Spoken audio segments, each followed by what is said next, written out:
Cornell Big Red versus Princeton Tigers. Cornell walks into Jadwin Gymnasium at 11-10 overall and 4-4 in the Ivy League. Princeton stands 8-15, also 4-4 in conference play. Same league record, different trajectories. In a tightly packed Ivy table where Yale and Harvard sit at 6-2 and 4 teams crowd the middle at 4-4. This is more than a February game. It's positioning, leverage, and separation.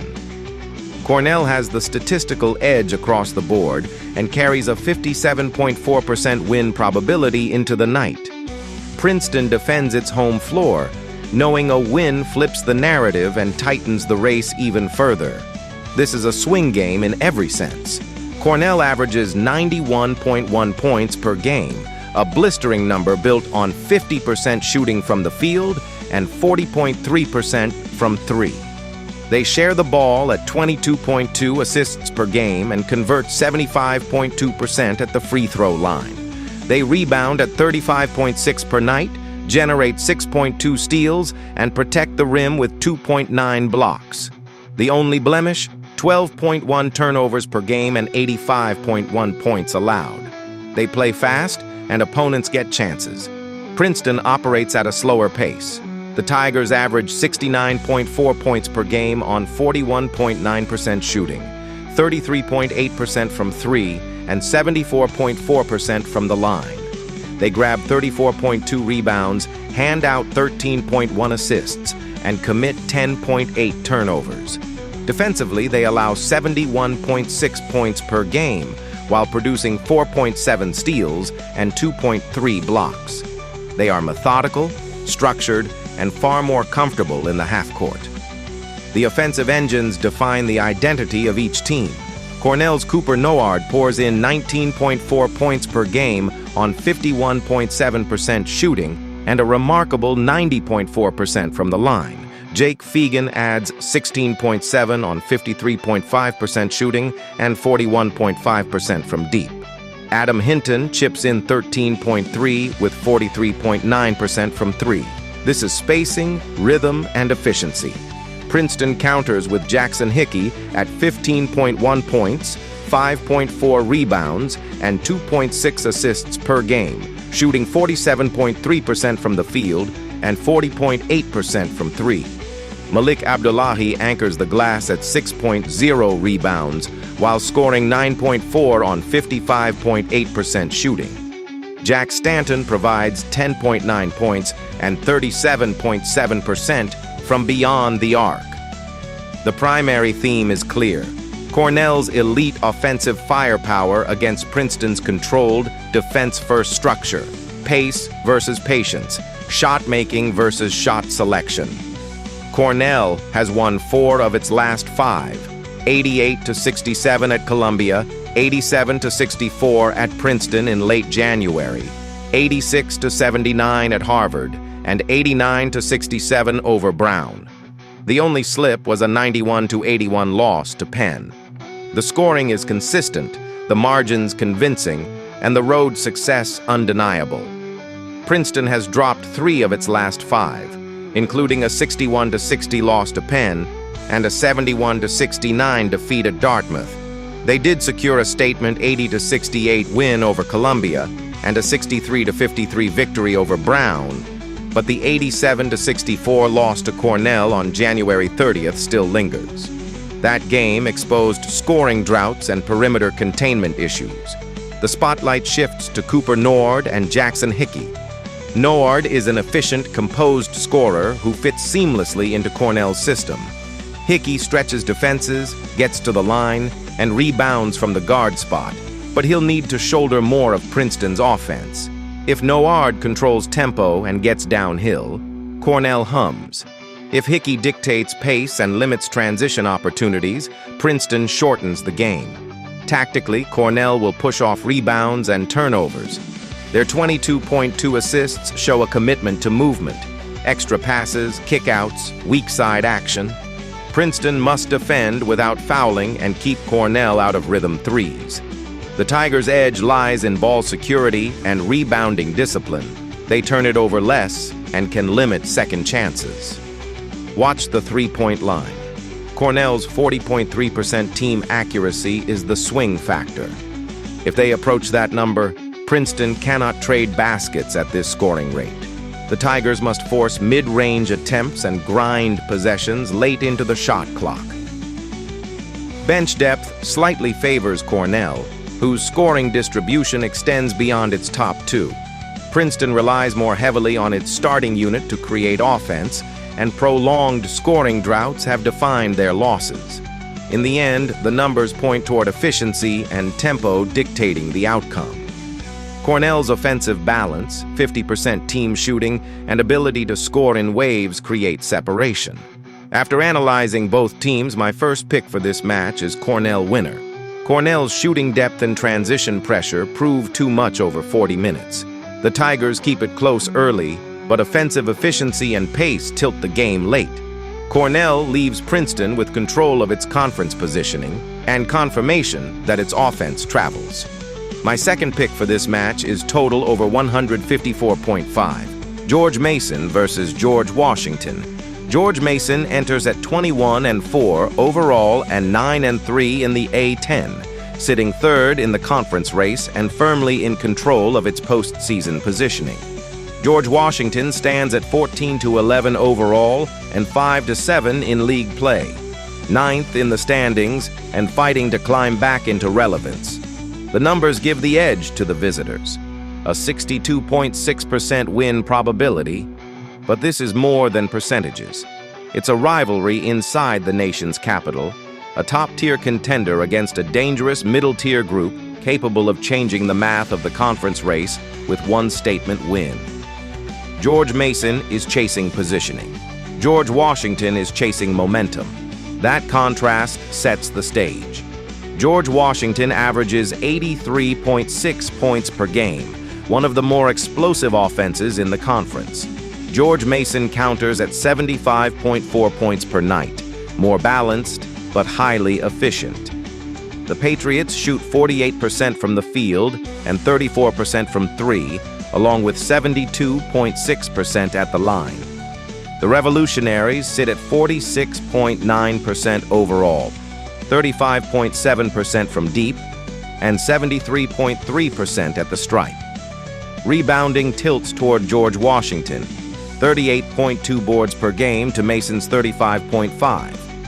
And the Revolutionaries also distribute more fluidly with 15.8 assists per contest compared to Mason's 13.0. Defensively, GW forces 7.6 steals and blocks 3.5 shots per game, while Mason averages 5.3 steals and 3.0 blocks.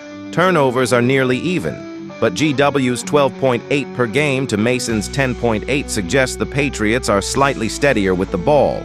Individually, George Mason is powered by Corey Mincy's 15.6 points per game on 46.7% shooting and a sharp 40.6% from three, plus 3.3 assists.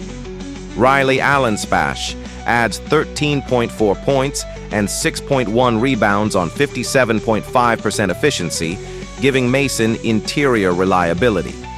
Jahari Long contributes 11.6 points and 3.8 assists, rounding out a three-headed perimeter core. George Washington leans on Rafael Castro, who anchors both ends with 15.9 points, 9.0 rebounds, 1.9 steals, and 1.5 blocks per game, while shooting an elite 63.9% from the floor. He is their tone setter. Gene Arrington adds 7.6 points and 3.3 assists, and Garrett Johnson provides perimeter scoring at 13.4 points with 35.5% three-point accuracy. Trey Autry chips in 10.7 per night, giving GW multiple scoring lanes. Stylistically, this is balance versus volume. Mason thrives on controlled possessions, efficient shot selection, and lower turnover pressure. GW plays faster, scores more, and relies on athletic defensive activity to generate transition opportunities. The recent form tells a story of fluctuation for both sides. George Mason has split its last five, including a tight 82-70 road loss at Richmond, a 71-65 loss to Duquesne, and wins over St. Joseph's, St. Bonaventure, and Davidson. They've shown resilience, but not dominance. George Washington is also 2-3 in its last 5. A 75-70 win over URI was encouraging, but losses to Duquesne, 88-86, Fordham, 79-65, and St. Louis, 79-76, highlight defensive inconsistency in late-game stretches. They can score, but can they string together stops? The matchup centers on Mincy versus Castro. Mincy is a poised perimeter scorer who controls tempo. Castro brings power, efficient finishing, rebounding, and rim protection. If Mincy sets the pace, Mason controls the game. If Castro dominates inside, GW controls the physical battle. Mason's edge is efficient shooting and low turnovers. GW relies on rebounding and transition points off steals. Mason must avoid live ball turnovers and box out Castro. GW needs to turn defensive pressure into fast break points before Mason sets up. Watch the secondary scoring. If Riley Allenspatch wins the interior minutes and Mason's wings hit timely threes, the visitors stabilize the tempo. If Garrett Johnson and Trey Autry heat up from beyond the arc, GW's scoring bursts could flip momentum quickly. Bench depth slightly favors Mason in consistency, but GW's athleticism gives it volatility, the kind that can swing a game in a 5-minute stretch. In the end, efficiency usually travels. Mason's balance, lower turnover rate, and perimeter precision provide the steadier profile. Expect GW to make runs behind Castro's inside dominance, but over 40 minutes, Mason's shot selection and control should prevail. After analyzing both teams, my first pick for this match is George Washington winner. The difference will be discipline. The Patriots' ability to manage possessions, space the floor, and close with composure. In a rivalry charged with emotion, control becomes power, and George Mason has shown it all season. My second pick for this match is total over 146.5. Brown Bears versus Harvard Crimson. The Ivy League spotlight turns to Cambridge as Brown arrives at 7-14 overall, 1-7 in conference play, while Harvard stands firm at 13-9 and 6-2 in the league, tied for the top spot. For Harvard, this is about protecting position in a tight conference race. For Brown, it's about resilience and relevance. The edge on paper leans decisively toward the Crimson, with win projections favoring the home side by a wide margin, but rivalry games inside the league rarely follow the script. Harvard has been the steadier force. They average 71.3 points per game, while holding opponents to 68.1. Brown sits just behind offensively at 70.7, but concedes 68.6. Efficiency separates them. Harvard shoots 47% from the field and 37% from three, compared to Brown's 43% overall and 32.4% from deep. The Crimson are also cleaner at the line, knocking down 81% of their free throws to Brown's 70.3. Ball movement tilts slightly toward Brown at 15.5 assists per game versus Harvard's 14.0, and the Bears rebound at a stronger clip, 36.1 boards per night to Harvard's 31.3. Brown also produces more blocks, 4.2 to 3.5, and slightly more steals, 7.6 to 7.1. But turnovers loom large. Brown commits 12.0 per game, while Harvard protects the ball better at 10.8. That margin in efficiency has fueled Harvard's climb up the standings. Individually, Brown leans on Adrian Uchidiuno, who averages 10.0 points per game on 35.6% shooting and 85.7% from the line. Jeremiah Jenkins orchestrates at 5.4 assists per contest and adds 9.2 points, while Enfamara Dabo controls the interior with 5.9 rebounds and 1.6 blocks. Their style is balanced but often grinding. They rebound, share the ball, and defend the paint, yet shooting consistency has limited their ceiling. Harvard counters with firepower.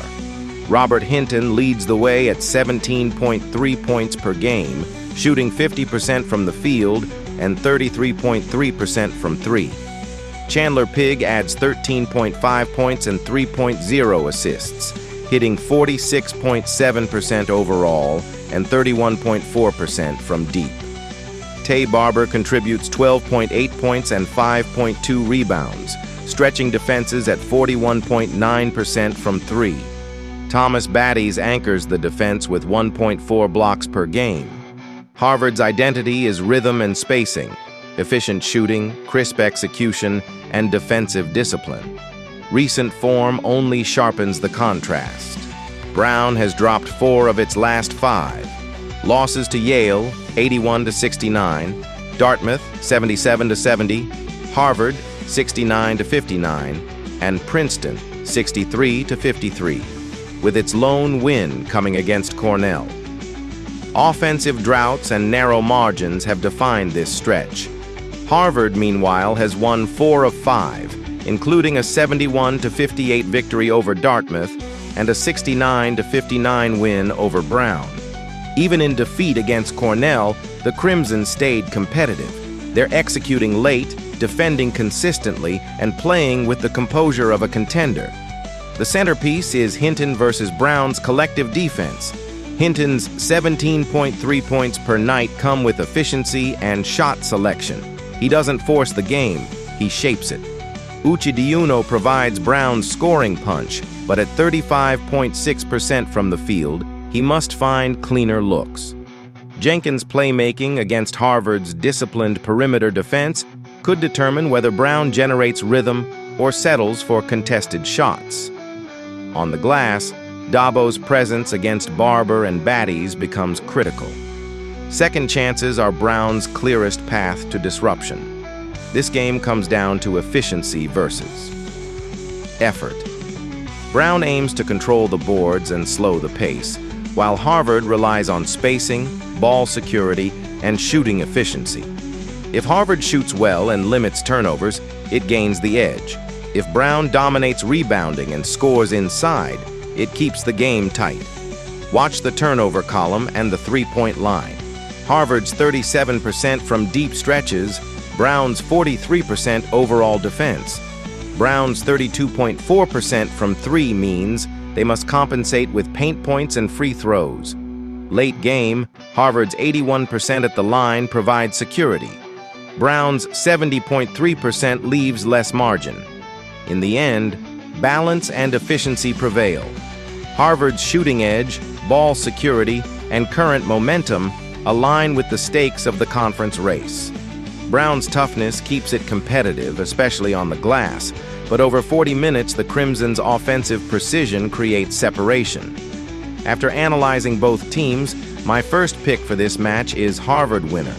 The difference is discipline, cleaner possessions, sharper shooting, and the poise of a team defending its place atop the Ivy League. My second pick for this match is total over 130.5. Michigan State Spartans versus Wisconsin Badgers. The lights are on in Madison, and the stakes are unmistakable. Michigan State enters at 20-4 overall, 10-3 in conference play, sitting just behind the top tier in the Big Ten race. Wisconsin stands at 17-7, 9-4 in the league, holding 5th and protecting home floor at the Kohl Center. This is more than another February matchup. It's positioning, it's leverage, it's separation. The numbers suggest a razor-thin edge toward the Spartans, with a slight win probability leaning their way, but Wisconsin's resume says they belong in this fight. A Michigan State win tightens their grip on the upper tier. A Wisconsin victory pulls them even in the loss column and reshapes the conference picture. Michigan State brings balance. They average 79.1 points per game while allowing just 65.6, shooting 47% from the field, 34.8% from three, and 75.0% at the line. They distribute 18.8 assists per game, pull down 41.4 rebounds, and protect possessions with 12 turnovers per contest. Defensively, they generate 5.5 steals and 4.4 blocks per night, a disciplined, layered unit that values structure and second chances. Wisconsin counters with offensive punch. They score 83.3 per game, though they concede 75.8. Their field goal percentage sits at 44.9%, but they stretch defenses with 35.0% from beyond the arc and convert 77.9% from the stripe. The Badgers average 15.9 assists, 36.8 rebounds, and just 9.4 turnovers. Elite ball security. They add 5.7 steals and 3.2 blocks per game, relying more on positioning than raw length. The Spartans' offense is guided by Jeremy Fears Jr., who posts 15.1 points and 9.1 assists per game while shooting 44.2% from the floor and 89.9% at the line. He dictates tempo. Jackson Kohler anchors the glass with 9.4 rebounds, and Carson Cooper provides interior presence with 1.0 block per contest. Michigan State's profile is clear, efficient, balanced, and composed. Wisconsin runs through Nick Boyd, averaging 20.2 points and 3.7 assists on 47.4% shooting, hitting 35.3% from deep and 81.7% at the stripe. Nolan Winter adds 13.9 points and 8.9 rebounds, giving them size and touch, while John Blackwell contributes 18.7 points and 1.3 steals. The Badgers lean into perimeter scoring and calculated half-court execution. The defining theme is contrast. Michigan State's rebounding and defensive control versus Wisconsin's offensive tempo and ball security. Strength versus strength. Recent form sharpens the tension. Michigan State has won 4 of its last 5, including an 85-82 overtime victory over Illinois and an 88-79 road win at Rutgers. Their only stumble was a tight 83-71 loss at Michigan. They've shown resilience in close games and the ability to close late. Wisconsin is also 3-2 over its last 5, highlighted by a 92-90 overtime win against Illinois and a 92-82 victory over Ohio State. But they dropped games to Indiana and USC, and their defensive numbers in those losses crept upward. They're explosive, but not always airtight. The focus is Fears versus Boyd. Fears controls tempo with playmaking and poise, while Boyd is a 20-point scorer who can spark quick runs. It comes down to which guard dictates the pace. Rebounding is key. Michigan State's plus 4.6 edge could create second-chance points and limit Wisconsin to 1 shot. Wisconsin counters with spacing and low turnovers. If the Badgers protect the ball and force half-court play, their shooters can control the game. Watch the perimeter containment. Michigan State's length can contest without fouling. Wisconsin must hit timely threes to stretch the defense and open driving lanes. Bench depth favors Michigan State slightly in defensive versatility, while Wisconsin's edge lies in late-game shot creation. The X factor, free throws, and tempo. Both teams shoot well at the line, but if the game tightens, Fears' 89.9% accuracy becomes a closing weapon. Conversely, if Boyd finds early rhythm from 3, Wisconsin can build a cushion that neutralizes the rebounding gap. After analyzing both teams, my first pick for this match is Michigan winner. Michigan State's defensive stability and rebounding control ultimately travel. Expect Wisconsin to push scoring into the 80s early, but the Spartans' structure will grind possessions late. Michigan State 78, Wisconsin 74. The edge belongs to balance, discipline, and control when it matters most. My second pick for this match is total over 143.5 UNLV Rebels versus Boise State Broncos. The lights come up in Boise with real Mountain West weight behind this one. UNLV arrives at 12-12 overall and 7-6 in conference play. Boise State stands 15-9, also 7-6 in the league. Same conference record, different momentum profiles, and the stakes are clear. With both teams sitting in the thick of the middle pack, Every win shifts positioning in a crowded standings race. Boise State owns the edge in overall record and carries nearly an 80% win probability entering the night. But UNLV has the statistical punch to turn this into a statement game. This is separation night, a chance to climb, to stabilize, or to slide backward in a tight conference picture. UNLV scores 78.9 points per game, slightly ahead of Boise State's 79.2. The difference shows up on the defensive end. The Broncos allow just 74.1 per night, while the Rebels give up 78.6. That defensive gap is the first clear contrast. Efficiency is nearly even. UNLV shoots 46% from the field. Boise State is right behind at 45%. From deep, the Broncos hold the sharper edge at 34.4% compared to UNLV's 32.2%. At the line, Boise State again leads, 77.2% to 69.4%. Those margins matter late. The Rebels are active defensively, 8.0 steals and 4.5 blocks per game, compared to 5.0 steals and 2.3 blocks for Boise State. Both teams pull down 36 rebounds a night, but UNLV protects the rim and jumps passing lanes more aggressively. Boise counters with ball security, averaging 11.7 turnovers per game to UNLV's 12.6.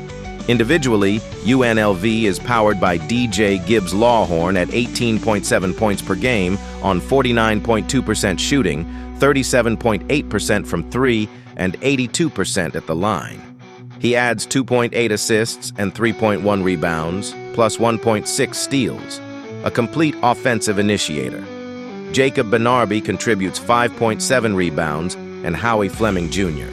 orchestrates with 3.1 assists while shooting 45.1%. Boise State's balance starts with Drew Fielder, averaging 13.5 points and 5.4 rebounds on 53.6% shooting and 37.3% from deep. Dylan Andrews adds 12.3 points and a team-high 3.4 assists, and Andrew Meadow chips in 12.1. The Broncos distribute scoring responsibility. 5 players average at least 8.7 points. This shapes into a classic contrast. UNLV's perimeter pressure and shot-making versus Boise State's efficiency, depth, and defensive control. Recent form sharpens the narrative. UNLV has alternated results over its last 5. Wins over San Jose State and Grand Canyon, losses to Fresno State, Nevada, and New Mexico. The offense has flashed, 98 against Fresno State, but defensive lapses have cost them in tight finishes. Boise State, meanwhile, has won 4 of its last 5. Victories over UNM, Nevada in overtime, San Jose State, and Air Force show resilience and closing strength. The lone loss came at Grand Canyon, but the Broncos responded immediately. They're scoring into the 90s and grinding when needed. The trajectory favors Boise. The spotlight duel centers on Gibbs-Lawhorn and Fielder. Gibbs-Lawhorn is the volume scorer, fluid off the bounce, confident from 3, efficient at the stripe. When he gets downhill, UNLV's offense expands. Fielder is surgical, 53.6% from the floor, efficient from distance, reliable in traffic. He doesn't force the game, he lets it come to him. Gibbs-Lawhorn dictates pace. Fielder controls space. If the Rebels' guard finds rhythm early, Boise's perimeter defense is tested. If Fielder establishes inside efficiency, UNLV's aggressive shot blocking must stay disciplined to avoid foul trouble. This game hinges on efficiency versus disruption. Boise State prefers controlled, low-turnover possessions, while UNLV wants steals, transition, and quick threes. If UNLV speeds it up, they offset Boise's shooting edge. If Boise forces half-court play, its free throw and three-point accuracy can decide it late. Rebounding is even on paper, but second-chance points will swing momentum. Bench production also looms large. Boise's depth allows sustained scoring runs, while UNLV leans more heavily on its primary playmakers. The X factor is late-game execution. Boise shoots over 77% at the line. UNLV sits below 70. In a two-possession game, that gap widens quickly. Prediction: Boise State controls tempo, limits turnovers, and capitalizes at the free throw line. UNLV keeps it close behind Gibbs Lawhorn's shot-making and defensive activity, but the Broncos' balance and efficiency win out. After analyzing both teams, my first pick for this match is Boise State winner. In a crowded conference race, precision and poise separate contenders from chasers, and tonight, the Broncos have the steadier edge. My second pick for this match is total over 154.5.